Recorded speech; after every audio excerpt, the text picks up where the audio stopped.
Indira housing scheme 400 से 600 मुरब्बा feet के अंदर ही मकान तामीर करने की शर्त इस्तेफादा कुंदगान में उलझन। तेलंगाना रेवंत रेड्डी हुकूमत ने इंदिरा हाउसिंग स्कीम के तहत मकानात की तामीर के लिए 400 से 600 मुरब्बा फीट के दरमियान ही तामीर करने की शर्त आयद की, जिसकी वजह से कई इस्तेफादा कुंदगान उलझन में मुब्तला हो गए।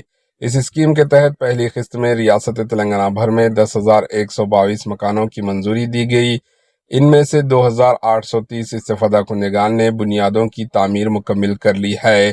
ताहम हुकाम ने दरियाफ्त किया कि तकरीबन 280 से जायद इस्तेफादा कुंदगान ने 600 मुरब्बा फीट से ज्यादा रकबे पर मकान तामीर शुरू कर दिया, जिस पर पहली किस्त के तहत 1 लाख रुपये की रकम जारी करने से साफ इनकार कर दिया गया। हुकाम ने साफ तौर पर कहा कि अगर इस्तेफादा कुंदगान हुकूमत के मुकर्रर शरत के मुताबिक बुनियादों में तब्दीली करेंगे तब ही बिल जारी किया जाएगा। इब्तदाई तौर पर हुकूमत ने वाज़ेह किया था कि जिनके पास ज़ाती अराजी हो वो अपनी पसंद के रकबे में मकान तामीर कर सकते हैं और तामीर के लिए 5 लाख रुपये माली इमदाद दी जाएगी।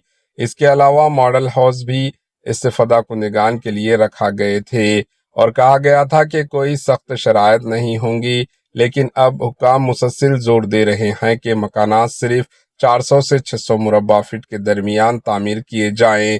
इस्तेफादा कुंदगान का कहना है कि वो हुकूमत की माली इमदाद के अलावा अपनी जेब से भी इजाफाई अखराजात बर्दाश्त कर रहे हैं, लिहाजा अब नई शराइत आयद करना इनके लिए मुश्किल पैदा कर रहा है। Bureau report, AHN news. AHN news के यूट्यूब चैनल को सब्सक्राइब करें और बेल आइकन को दबाना ना भूलें ताकि आपको हर नई आने वाली वीडियो का नोटिफिकेशन बर वक्त मिल सके।